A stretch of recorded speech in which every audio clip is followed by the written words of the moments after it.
नर्मदा नदी के बारे में हम यहाँ पर विस्तार से जानेंगे। नर्मदा नदी का उद्गम जो है वो अमरकंटक पठार से होता है, जो कि अनूपपुर जिले में स्थित है। आपको बता दें कि नर्मदा नदी जो है वो पश्चिम की ओर बहने वाली नदी है। लंबाई मध्य प्रदेश में नर्मदा नदी की लंबाई 1077 किलोमीटर है, जबकि ऑल ओवर लिया जाए तो 1312 किलोमीटर है। तो आपसे क्वेश्चंस में ऐसा भी पूछता है कि मध्य प्रदेश में केवल कितनी लंबाई है, तो आपको ध्यान रखना है इसकी लंबाई 1077 किलोमीटर है। जबकि ऑल ओवर पूछेगा कुल लंबाई तो आपको बताना है 1312 किलोमीटर। तो ये आप ध्यान रखिएगा। पश्चिम की ओर बहने वाली नदी है और इसे मध्य प्रदेश की जीवन रेखा भी कहा जाता है। तो और विस्तार से जान लेते हैं नर्मदा नदी के बारे में। मुख्य सहायक नदियाँ नर्मदा नदी की तवा, हिरण और शेर सहायक नदियां हैं और नर्मदा नदी के किनारे स्थित शहर जबलपुर है और होशंगाबाद, जिसका नया नाम नर्मदापुरम हो गया है।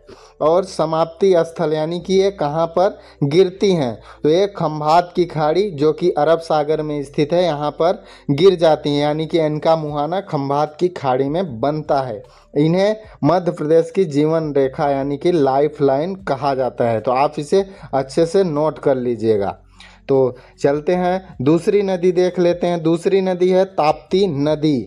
उद्गम स्थल सतपुड़ा के मुल्ताई से होता है और जो कि बैतूल जिले में स्थित है। यह भी नदी पश्चिम की ओर बहने वाली नदी है। इसकी टोटल लंबाई जो है वो 724 किलोमीटर है। इसके बारे में सहायक नदियां देख लेते हैं। मुख्य सहायक नदियां हैं पूर्णा नदी और गिरना नदी। मुख्य नगर जो है बुरहानपुर स्थित है। समाप्ति स्थल यानी कि मुहाना कहाँ बनाती हैं, तो ये भी नर्मदा नदी के समान ही खंभात की खाड़ी यानी कि अरब सागर में अपना मुहाना बनाती हैं। ये भी पश्चिम की ओर बहने वाली नदी है। आप इसमें मैप में देख सकते हैं, मैप में ये बैतूल का मुल्ताई है, यहाँ से ताप्ती रिवर निकलते हुए यहाँ अरब सागर में चली जाती हैं। तो आप यहाँ पर ध्यान रख सकते हैं कि यह नदी 3 राज्यों से होकर बहती है, यानी कि मध्य प्रदेश और दूसरा महाराष्ट्र हो गया और तीसरा गुजरात हो गया। तो आपको यहाँ पर ये भी ध्यान रखना है। और नर्मदा नदी का अगर देखें आप तो अनूपपुर से निकलते हुए ये जबलपुर होते हुए नरसिंहपुर, होशंगाबाद, ये नर्मदा नदी ऐसे बहते हुए गुजरात में जाकर खंभात की खाड़ी में गिर जाती हैं। तो आप ये भी ध्यान रखिएगा। अगली नदी है चंबल नदी। चंबल नदी का उद्गम जानापाव पहाड़ी जो कि इंदौर के पास स्थित है, यह मालवा के पठार में पड़ता है। यहाँ से चंबल नदी का उद्गम होता है। यह उत्तर दिशा की ओर बहने वाली नदी है।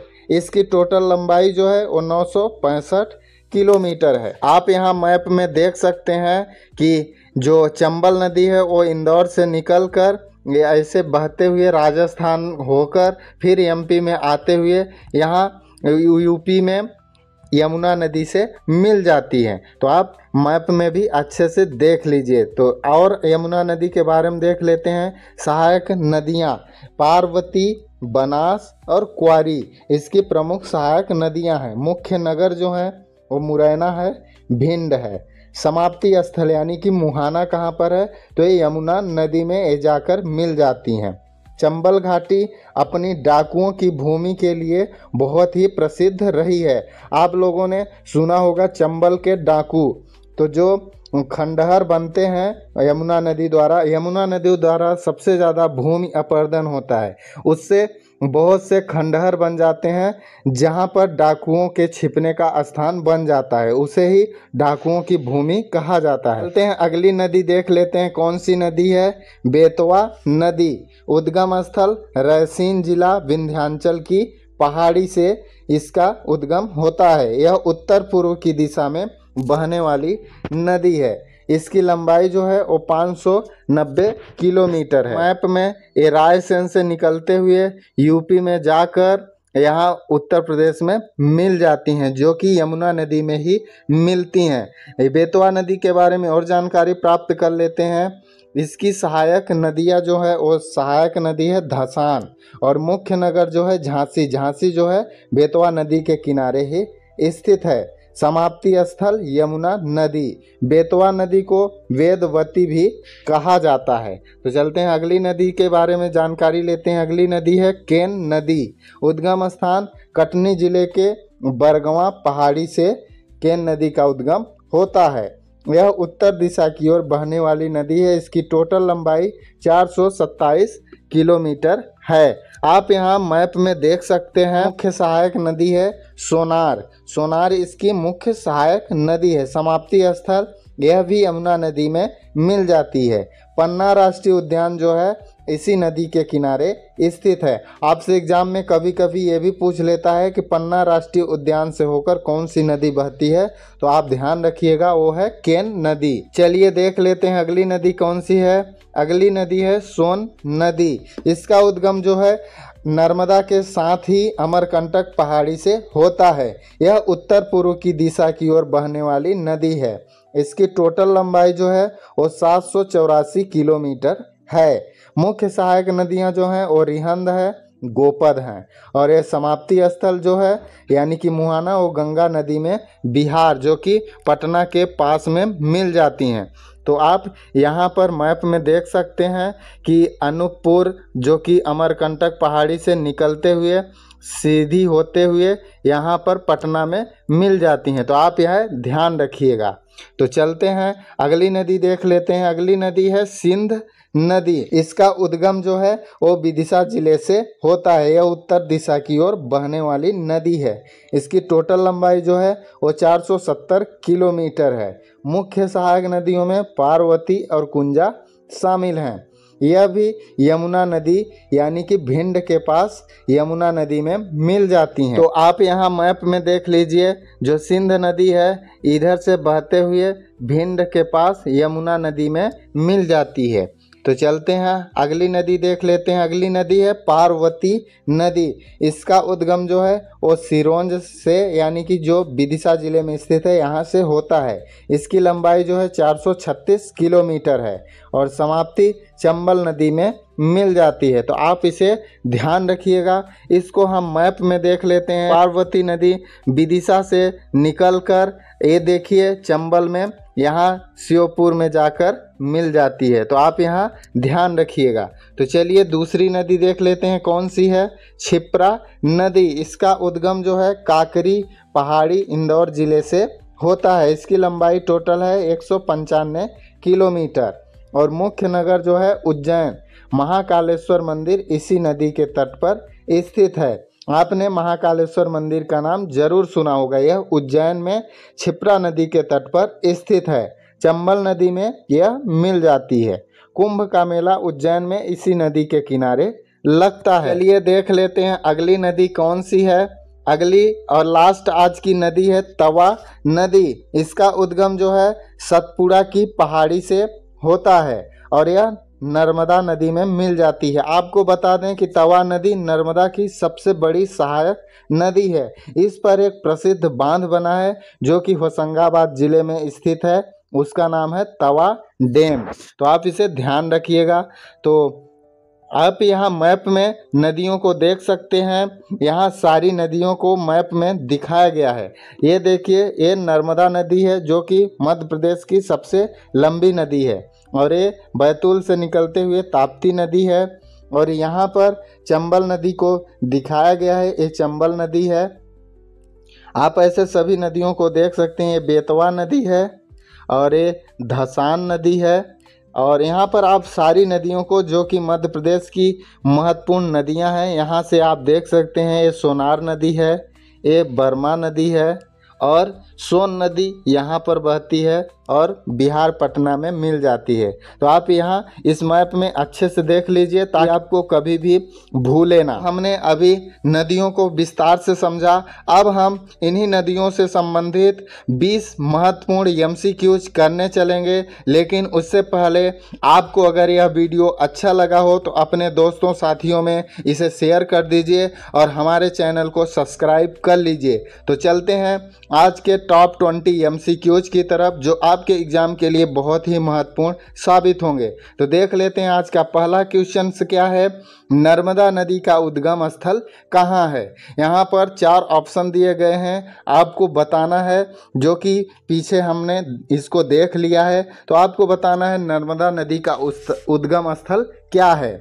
तो इसका राइट आंसर हो जाएगा ऑप्शन नंबर सी, यानी कि अमरकंटक पहाड़ी से नर्मदा नदी का उद्गम होता है। तो चलते हैं अगले क्वेश्चन पर। ताप्ती नदी किस दिशा में बहती हैं। 4 ऑप्शन दिया गया है, आपको राइट आंसर बताना है और इसका राइट आंसर हो जाएगा ऑप्शन नंबर सी, यानी कि पश्चिम दिशा की ओर।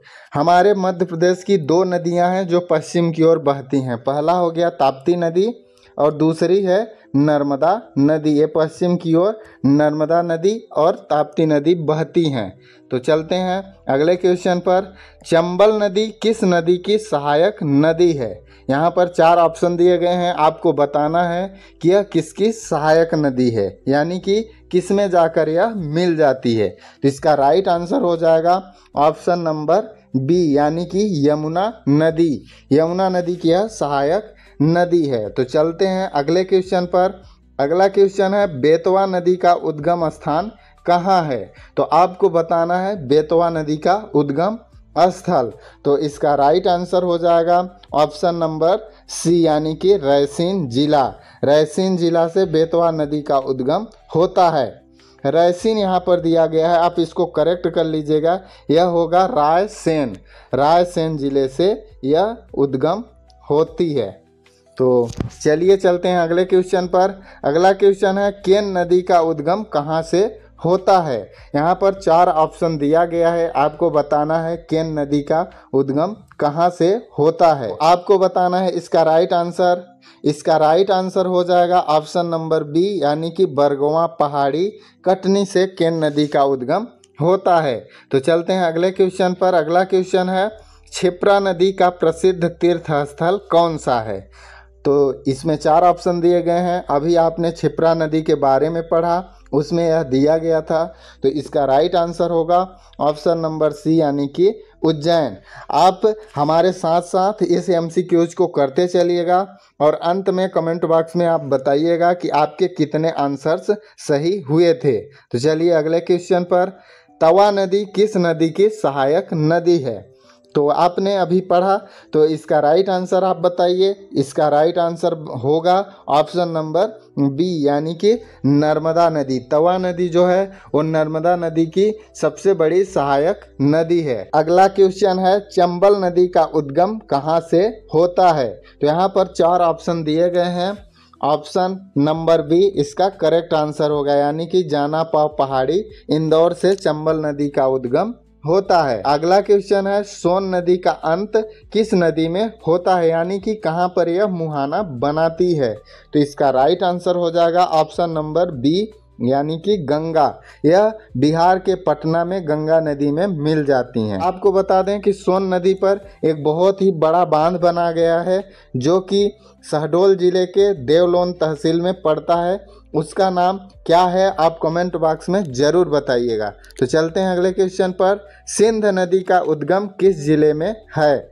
ऑप्शन यहाँ 4 दिए गए हैं, आपको बताना है कि इसका राइट आंसर क्या होगा। तो इसका राइट आंसर होगा ऑप्शन नंबर ए, यानी कि विदिशा। सिंध नदी जो है विदिशा जिले से निकलती हैं। तो चलते हैं अगले क्वेश्चन पर।